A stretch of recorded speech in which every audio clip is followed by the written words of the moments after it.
Tapi persoalannya kalau itu mengikutkan Prabowo dan Jokowi untuk cawe-cawe, nah ini jadi persoalan. Ya, walaupun Prabowo adalah ketua umum Gerindra, tidak pantas karena dia sekarang the President of Republic of Indonesia. Dan Jokowi adalah mantan presiden yang harusnya menjadi negarawan, ya, bukan negarawin. Jadi begitu sobat era sekalian ya. Kadang-kadang kagak masuk akal kadang-kadang ya. Mudah-mudahan kita bisa melihat jalannya negara ini lebih baik di bawah pemerintahan Prabowo Subianto.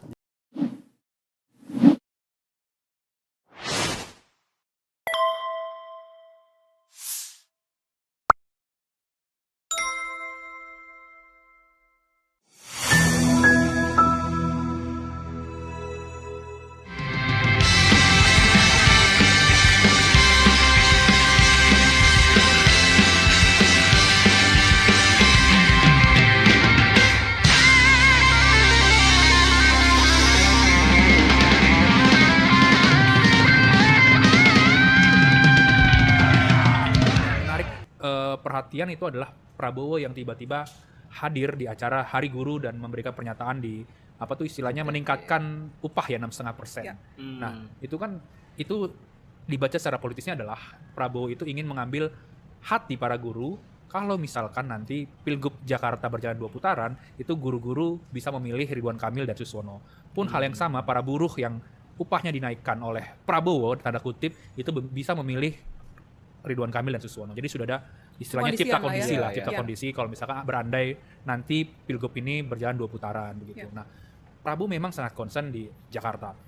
Jadi ada narasumber cerita di hari pemilihan tanggal 27 November dari hari Rabu itu malam-malam Prabowo berkumpul lah di rumahnya itu dengan beberapa orang dekatnya begitu. Ada beberapa Pilgub yang disorot. Yang pertama tentu Jakarta. Jakarta Prabowo menelpon salah satu petinggi Gerindra menanyakan kok Jakarta bisa kalah. Betul, ya. Coba diusahakan bagaimanapun 2 putaran. Itu pesannya. Lalu yang kedua, Prabowo sangat happy dengan kekalahan Andika Perkasa dan Hendar Prihadi di Jawa Tengah. Kenapa? Karena Prabowo ini sebel sama Andika Perkasa. Di kubu Prabowo itu beredar informasi bahwa Andika ini bisa naik jabatannya segala macam itu karena didukung oleh Prabowo Subianto begitu. Kok Andika yang sudah dibantu sedemikian rupa dalam karir di militernya itu justru mendukung Ganjar Pranowo bukan Prabowo Subianto. Makanya dia sangat happy sekali dengan kekalahannya Andika Perkasa di sana begitu.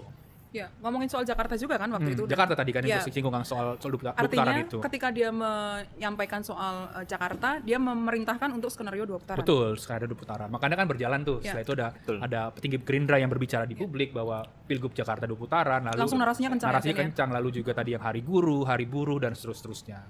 Tapi sorotan Prabowo ini menarik ketika kita tarik ke Senayan. Karena di Senayan narsum gue sama Egy itu cerita mereka sudah ada instruksi untuk ke fraksi-fraksi partai ini untuk siap-siap menghimpun kekuatan dari daerah-daerah yang sudah selesai pilkadanya ditarik ke Jakarta ketika 2 putaran nanti kekuatan itu disatukan. Jadi untuk memenangkan pilkada atau pilgub di Jakarta 2 putaran gitu. Nah, Assalamualaikum warahmatullahi wabarakatuh. Sobat RH sekalian, jumpa lagi kita di channel yang keren ini. Keren cadas. Kok Jakarta bisa kalah? Coba diupayakan 2 putaran ya.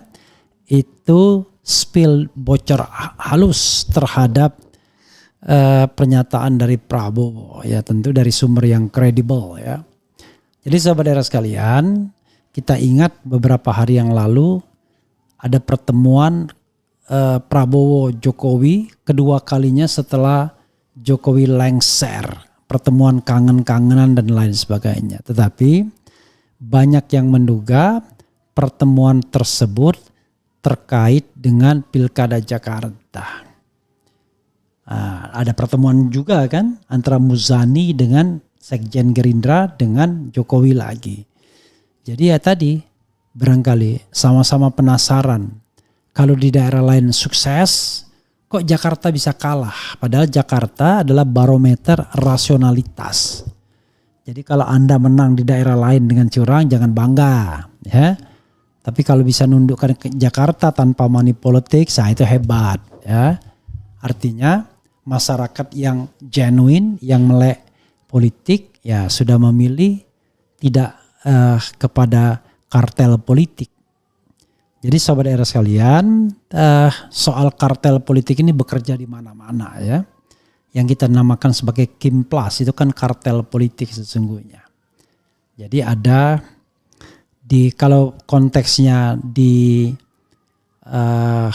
provinsi, ya kartel politik itu paling tidak bekerja di Sumatera Utara, Banten, Jawa Barat, ya, kemudian Kalimantan Timur ya, yang sedang saya garap, kemudian di Jawa Tengah, Jawa Timur. Tapi tidak mesti Kimplas kalau kita lihat aliansi Prabowo Jokowi dalam Pilpres ya. Jadi ada Kim Plus, ada Kim minus. Tapi intinya adalah upaya membangun kartel politik itu sangat besar pengaruhnya. Karena kalau di Kalimantan Timur misalnya, semua partai diborong oleh salah satu calon, menyisakan PDIP dan Demokrat saja. Kalau di Jakarta kita tahu menyisakan PDIP. Yang kita hitung kursi yang lolos parlemen ya. Jadi kalau yang non-seat rasanya tidak terlalu signifikan juga, baik kursi suaranya juga tidak terlalu signifikan. Walaupun terakhir MK tidak bicara lagi basisnya suara tapi basisnya kursi tapi basisnya suara, tapi tetap saja mereka yang memiliki suara memiliki kursi tentu suaranya jauh lebih banyak, sementara yang lainnya tidak terlalu signifikan ya, mungkin 0,1%, 1%, 2% maksimal begitu ya. Oke, sobat era sekalian, coba kita lihat ya.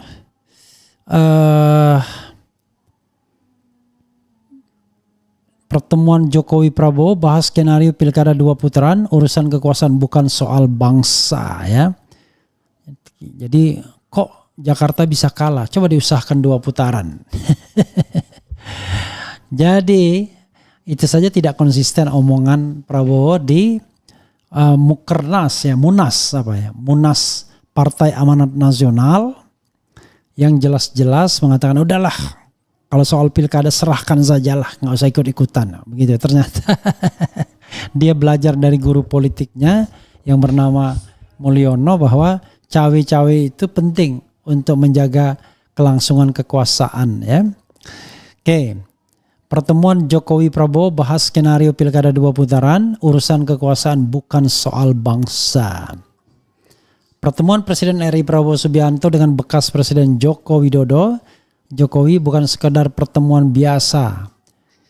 Menurut informasi yang diperoleh Indila.com, pertemuan Jokowi dan Prabowo di Kertanegara membicarakan soal Pilkada Jakarta 2024 di skenario 2 putaran. Hal itu menyusul perolehan suara yang diraup pasangan calon gubernur wakil gubernur nomor urut 3 Pramono Anung Rano Karno sebesar 50,07%. Jokowi membicarakan dengan Prabowo kemungkinan adanya celah Pilkada Jakarta digelar 2 putaran berdasarkan perolehan suara Pramono Rano tersebut. Adapun KPU DKI Jakarta sebelumnya menegaskan paslon yang meraih suara lebih dari 50% atau 50+1 sebagai pemenang Pilkada DKI Jakarta 2024. KPU DKI Jakarta Sabtu ini akan sudah diumumkan ya. Direktur Eksekutif Indonesia Political Opinion IPO Deddy Kurniasyah menilai pertemuan Jokowi dan Prabowo yang membicarakan skenario Pilkada Jakarta 2 putaran sebagai hal yang memprihatinkan.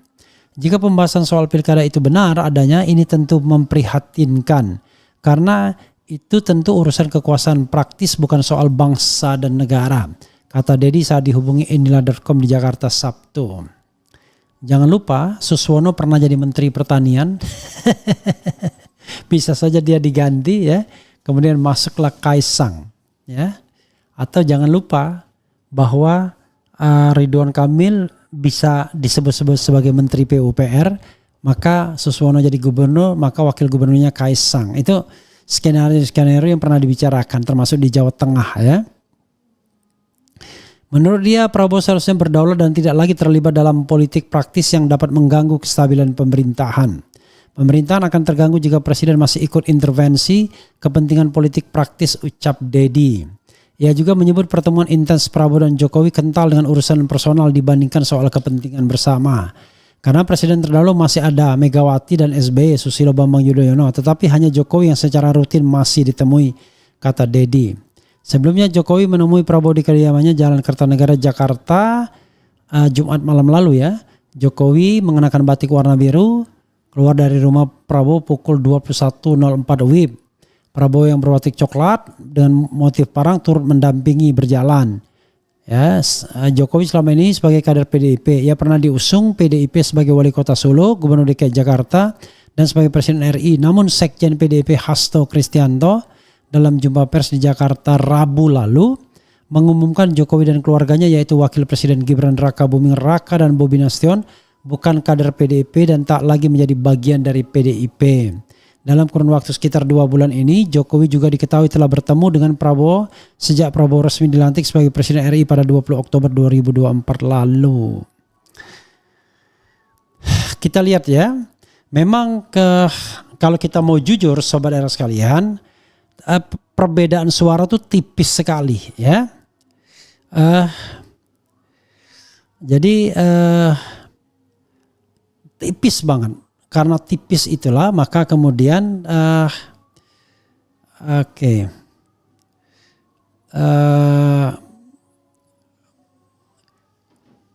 jadi apa istilahnya ya,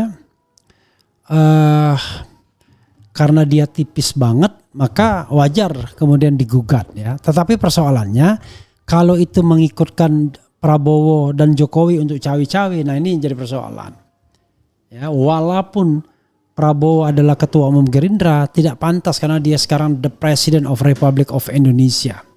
Dan Jokowi adalah mantan presiden yang harusnya menjadi negarawan, ya, bukan negarawin.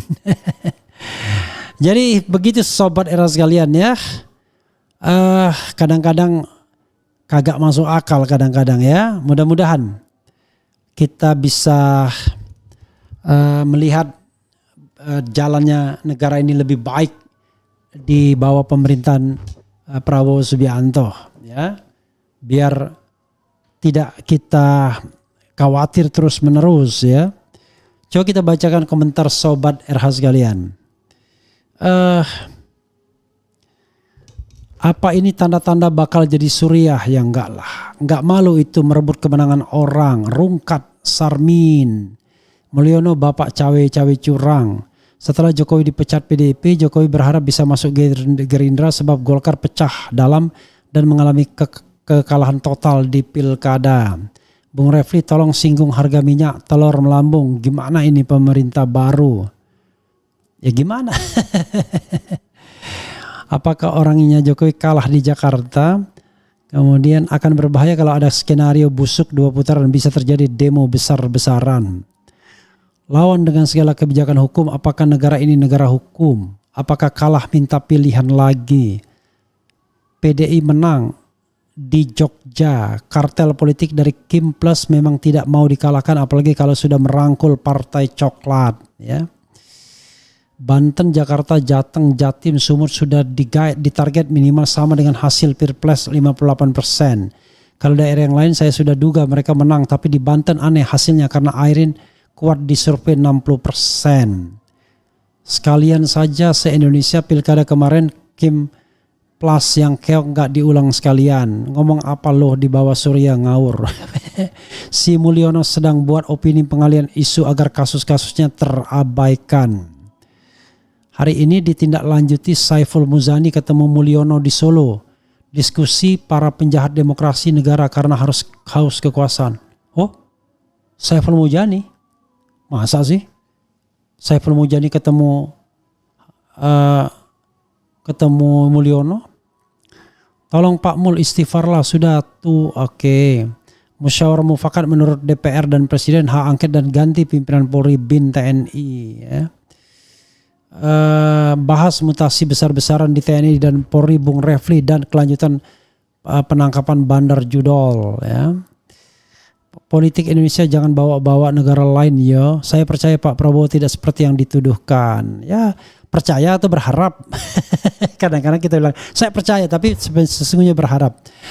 Oke. RH Bahlil geleng-geleng kepala BBM impor dari Singapura selama ini pada di mana Mulyono, pura-pura kagak ngerti dia. Ya itu saja saudara sekalian ya, mau maghrib soalnya. Wassalamualaikum warahmatullahi wabarakatuh. Keren cadas.